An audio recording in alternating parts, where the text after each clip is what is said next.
Manchu Vishnu cinema అంటే చాలు social మీడియాలో పండుగ చేసుకోవడానికి రెడీగా ఉంటారు ట్రోలింగ్ బ్యాచ్. అదేంటో ఆయన సినిమాలు కూడా కేవలం ట్రోలింగ్ కోసం తీసినట్లే ఉంటాయి. ఈ విషయంలో మంచు విష్ణు కూడా చాలా పాజిటివ్గానే ఆలోచిస్తున్నాడు. తన గురించి సోషల్ మీడియాలో జరుగుతున్న ట్రోలింగ్ ఎప్పటికప్పుడు చూస్తూ ఉంటానని, దానివల్ల తనకు ఎలాంటి సమస్య లేదని చెప్పాడు. దాంతో మీమ్స్ బ్యాచ్ ఇంకా రెచ్చిపోతున్నారు. ప్రస్తుతం వాళ్ళ టార్గెట్ కన్నప్ప. ఫస్ట్ పోస్టర్ విడుదలైన రోజు నుంచి డ్యూటీ ఎక్కి సినిమాను ఒక రేంజ్లో ఆడుకుంటున్నారు. నిజానికి కన్నప్ప సినిమాను వాళ్ళు చెప్పినట్లు 15 కోట్లు కాదు కానీ మంచి బడ్జెట్తోనే తెరకెక్కిస్తున్నారు.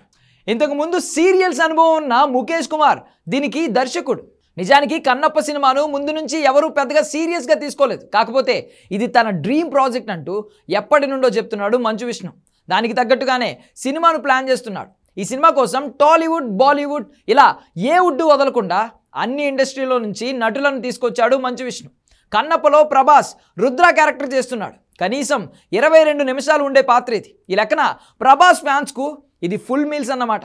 రాజా సాబ్ ఇప్పట్లో రావట్లేదు కాబట్టి వాళ్లకు కన్నప్పను మించిన ఆప్షన్ లేదు. మరోవైపు బాలీవుడ్ నుండి అక్షయ్ కుమార్ ఉన్నాడు. ఈయన కూడా సినిమాలో దాదాపు 20 నిమిషాల పాటు ఉంటాడు. ఇక మోహన్ లాల్ క్యారెక్టర్ సైతం 13 నిమిషాల వరకు ఉంటుందని తెలుస్తోంది. అందరినీ తీసుకున్నాం, ఏదో అలా గెస్ట్ అపీరెన్స్ ఇచ్చి పంపించేద్దామని కాకుండా కథలో ఉండేలా ప్లాన్ చేస్తున్నాడు మంచు విష్ణు. ఒక్కొక్కరికి సిగ్నిఫికెంట్ లెంత్ ఉండేలా చూసుకుంటున్నాడు. అందుకే కన్నప్పను తక్కువ అంచనా వేయొద్దు అని చెప్పేది. కేవలం ట్రోలింగ్ కోసమే చూస్తే ఎవరు ఏం చేయలేరు, కానీ నిజంగా సినిమా బాగుంటే మాత్రం ఆడే ఛాన్సులు ఎక్కువగానే ఉన్నాయి. మరోవైపు మన విడుదలైన శివుడి పాటకు పాజిటివ్ రెస్పాన్స్ వచ్చిన విషయం మర్చిపోకూడదు. ఏప్రిల్ 25న విడుదల కానుంది కన్నప్ప. ప్రస్తుతానికైతే అంచనాలు లేవు, కానీ రేపు ట్రైలర్ విడుదలైన తర్వాత ప్రభాస్ను చూసి ఖచ్చితంగా ఎక్స్పెక్టేషన్స్ పెరగడం అయితే ఖాయం. మరి చూడాలిక కన్నప్ప ఏం చేస్తాడు.